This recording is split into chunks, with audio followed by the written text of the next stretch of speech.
that obviously calls for a mass turnout and a vote to stop Tommy Robinson. And also, we also called for mass protests against Donald Trump coming to this country, because obviously the two are linked, in my book, and I think Michael mentioned that. So that will go to our regional council, and what we really need to do with our regional council, we have representatives from every branch in the northwest at that event, and we will then use that as a distribution point for getting out leaflets to every part that we haven't touched already and got out. I've got to say that ignoring him is not a viable strategy. We had stewards meetings today, and I managed to get rid of about 2,000 leaflets to stewards who took them away with them. One of them did a polling station in Langworthy yesterday, and he had a large number of people coming to vote for Tommy Robinson, not realising he didn't stand in the local elections. But they came, and they didn't know how to vote before, and they were asking us how to vote for Tommy Robinson, and obviously he told them they couldn't, and they went away. They didn't vote for anyone else. I think, so ignoring him is not a viable strategy. It's out there.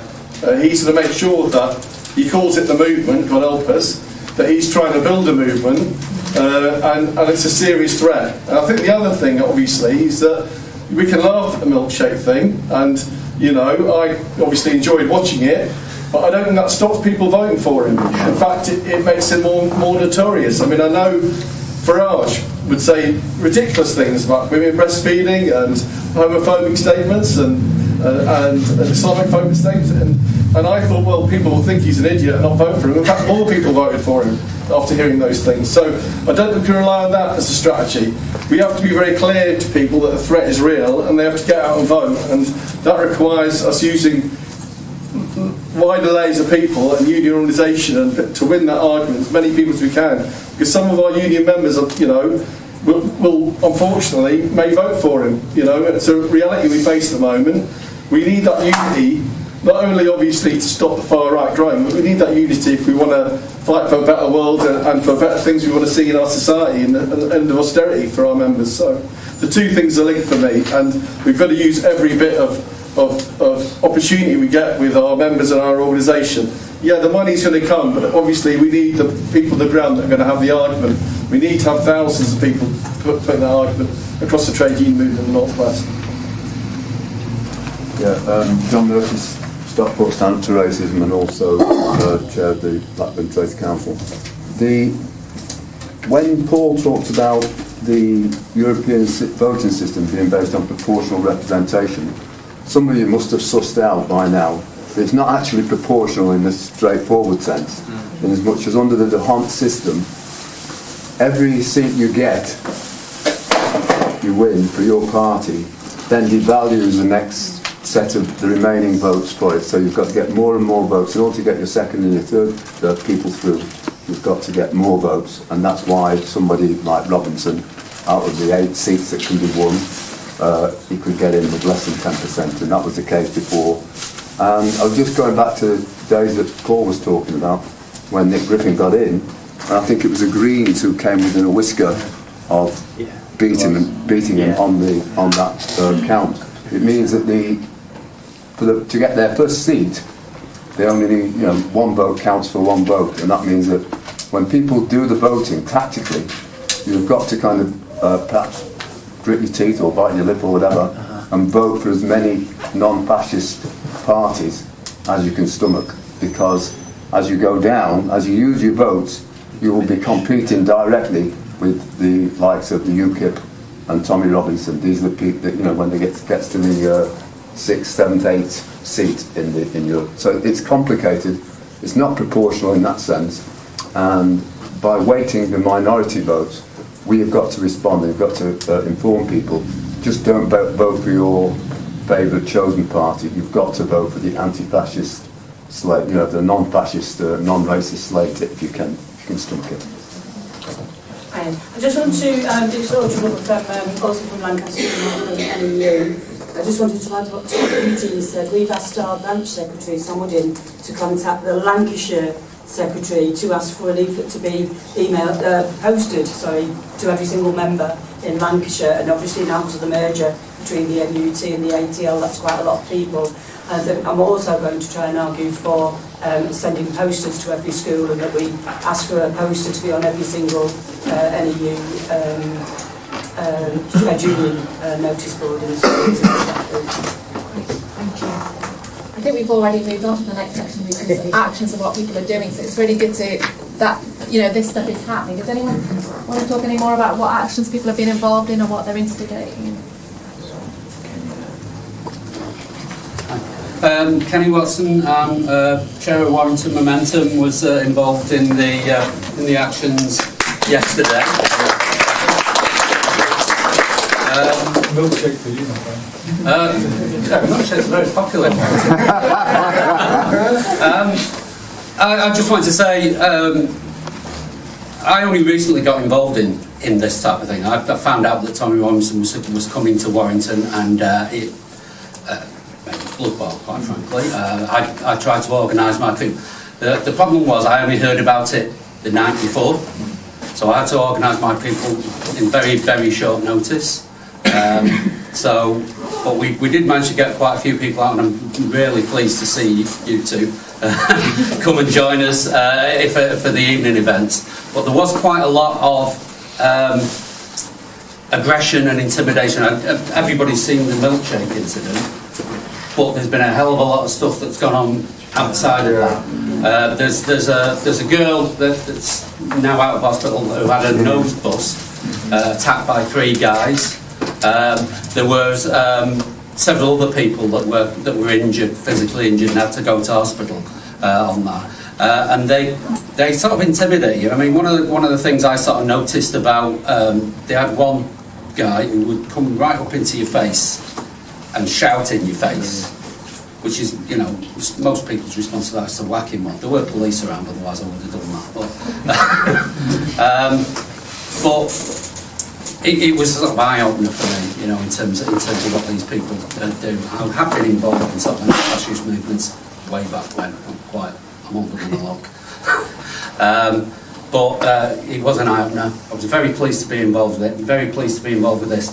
One of the things I would like to say, though, I mean, obviously Warrington's not on your list of sites for this, so we're possibly involved with supporting in Liverpool and Manchester, perhaps.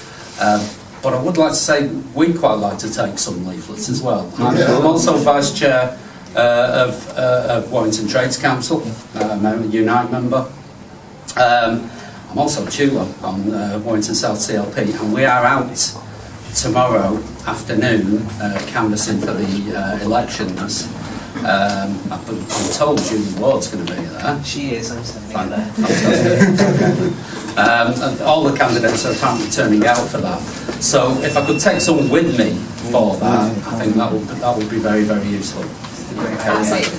It is worth saying that anyone that is going out doing any activity, please do take the leaflets. And just because we've got a list of activities on that sheet, that's just what we already knew about and we've already discussed. Bearing in mind this only started last week, but we just wanted to get the ball rolling. But if anyone here has got ideas of what they want to do, or are planning stuff already, or have done stuff, please do say.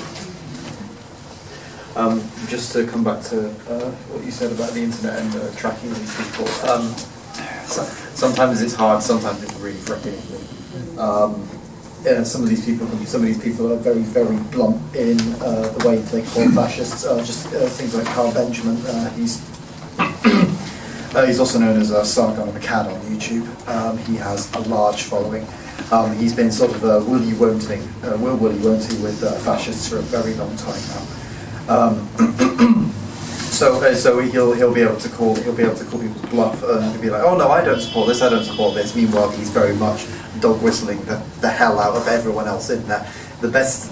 Sometimes the best way to deal with these people is not to engage them not engage with them directly. Engaging with them directly is a danger to yourself and also other people on the internet who they will then get angry and go after. The better way is to engage them not directly. So to draw attention to the fact that these people are here, they exist, they're doing this, but actually engaging with their accounts, giving them the likes, the views, the retweets, everything like that, it's not a good idea because you're just promoting their message online. And that is where most of their recruitment, especially among young people around sort of like 16, even as young as 16 and 12, up to my sort of age, that is the prime recruitment base at this point in time.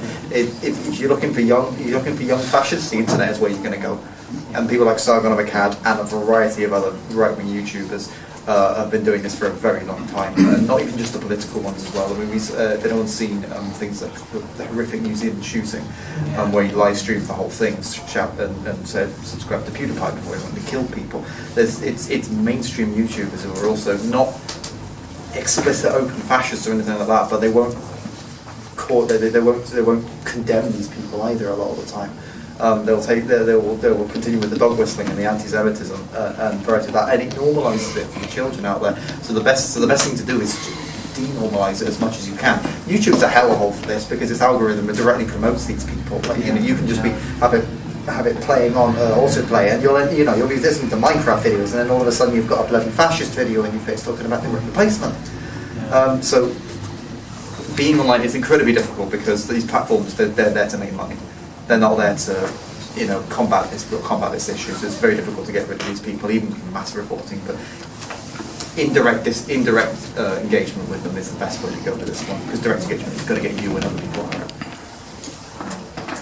Yeah, I'm Matt Killian. I'm a union rep locally for the Unison Union, and I'm one of the Unison's national bodies for transport workers. Myself and a couple of people from work have just been out leafleting at Piccadilly train station for this meeting, and a few others came to help who are here now. And I would, urge people just to go down that road, just start talking to people at work about it, and move quickly to, could you give a hand maybe for half an hour in lunch break? Could you come with me after work for 20 minutes, 25 minutes to the nearest place where something is happening, where people are? Train stations are absolutely brilliant, bus interchange, supermarkets, and we gave out hundreds of leaflets, several hundred in about 45 minutes, 50 minutes.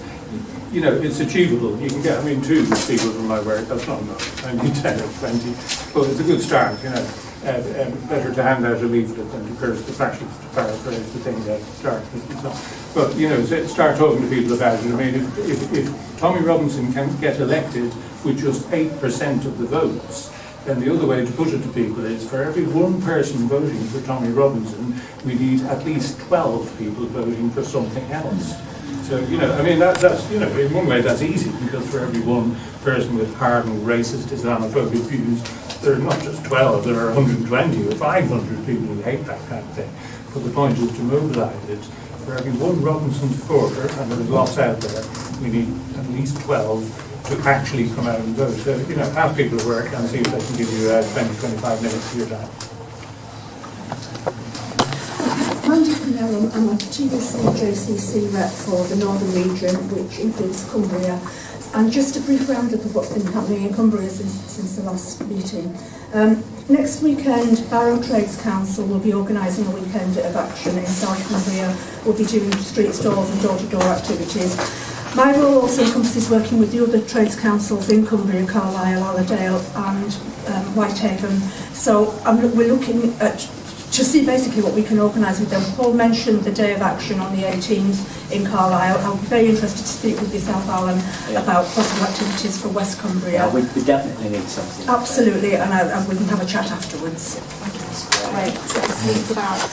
Just to follow on from what the comrade said there about online activity, if you do see something that you need to share with other people in our group, don't share the link. Take a screenshot of what you've seen and share the screenshot, because sharing the link is going to be a trace to other people.